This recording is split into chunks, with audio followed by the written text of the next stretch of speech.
What are the first flower and vegetable seeds that I'm going to start this year? We're going to talk about it today. Last year, one of my new favorite flowers that I grew in my cutting and cottage garden was tall snapdragons.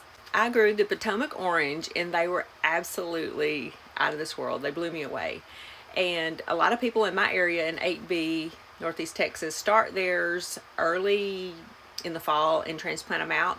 But I started them late last year in January, planted them out before my last frost date, and they did fine.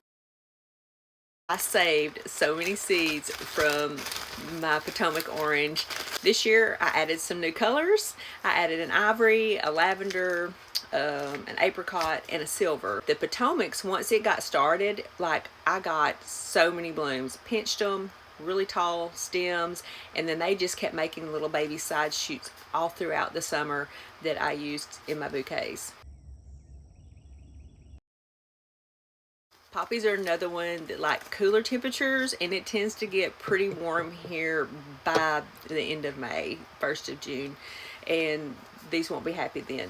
But last year I started these just for fun for myself. I started them in a flat, just sprinkled the seeds, let them get started, pricked them out, put them in some larger cells, and then put them on out pretty early.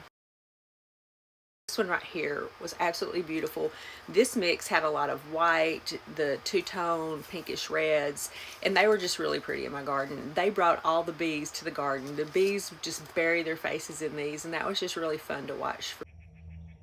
So whether you're growing a cutting garden or you just want a cottage garden for your home, these Shirley poppies are fun, and they will grow in our hot climate. You just have to start them early and get them out, and they're going to be one of your early flowers. Both of these varieties are teeny tiny, and you just sprinkle them on the soil.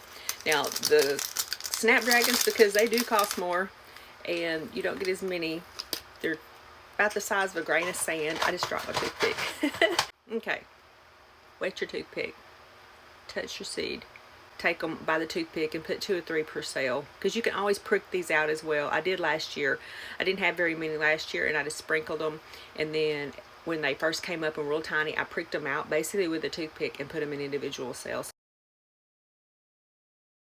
I usually start my peppers and my eggplants about the same time, along with a lot of my herbs, because they also take quite a while to get to a size that's good to put in the garden. I have a couple of new seeds coming in, so when those come in, probably start those the first of the week. And then tomatoes, I tend to start around the middle of February. My birthday is Valentine's Day, and so I usually start my tomatoes around my birthday, and that works out pretty good for me.